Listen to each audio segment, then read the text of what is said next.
Welcome to our video on Redux Toolkit RTK Query. Combining slices with lazy loaded slices. Are you tired of managing complex state in your React applications? Do you struggle with optimizing performance and reducing unnecessary re-renders? If so, this video is for you. In this tutorial, we'll explore how to combine the power of Redux Toolkit with RTK Query to efficiently manage your application state.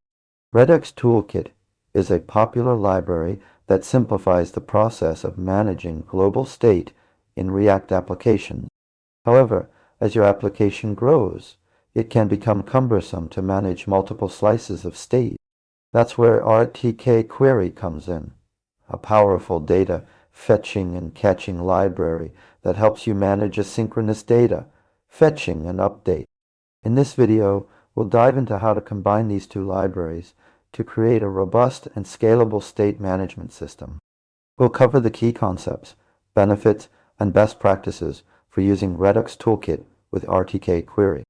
By the end of this tutorial, you'll be equipped with the knowledge to efficiently manage your application state and take your React skills to the next level. So let's start by understanding the basics of Redux Toolkit and RTK Query.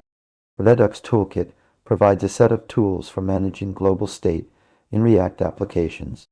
It includes features like slice management, action creators, and reducers. On the other hand, RTK Query is designed to simplify data fetching and catching in React applications. It provides a simple way to manage asynchronous data fetching and updates. Now, let's talk about how we can combine these two libraries. The key concept here is to use Redux Toolkit to manage your application state and RTK Query to handle asynchronous data fetching and updates.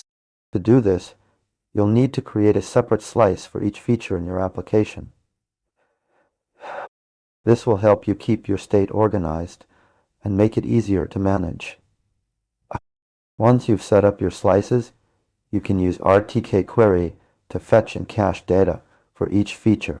This will help reduce unnecessary re-renders and improve performance. The beauty of this approach is that you can lazy load slices as needed, which means you only load the state and data required for a specific feature. For example, let's say you're building an e-commerce application with multiple features like products, cart, and checkout. You can create separate slices for each feature and use RTK Query to fetch and cache product data, cart items, and order information. When a user navigates to the products page, the product slice is lazy loaded, and the necessary data is fetched using RTK Query. This approach not only simplifies state management, but also improves performance by reducing unnecessary re-renders and minimizing the amount of data transferred over the network.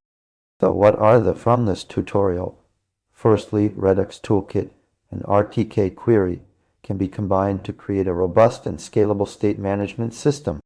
Secondly, using separate slices for each feature helps keep your state organized and makes it easier to manage. Thirdly, lazy loading slices with RTK Query reduces unnecessary re-renders and improves performance. That's all for this tutorial on Redux Toolkit RTK Query, combining slices with lazy loaded slices. Well, we hope you now have a solid understanding of how to combine these two libraries to efficiently manage your application state. If you have any questions or need further clarification, please leave a comment below. Don't forget to like and subscribe for more tutorials and content on React and state management. Thanks for watching, and we'll see you in the next video.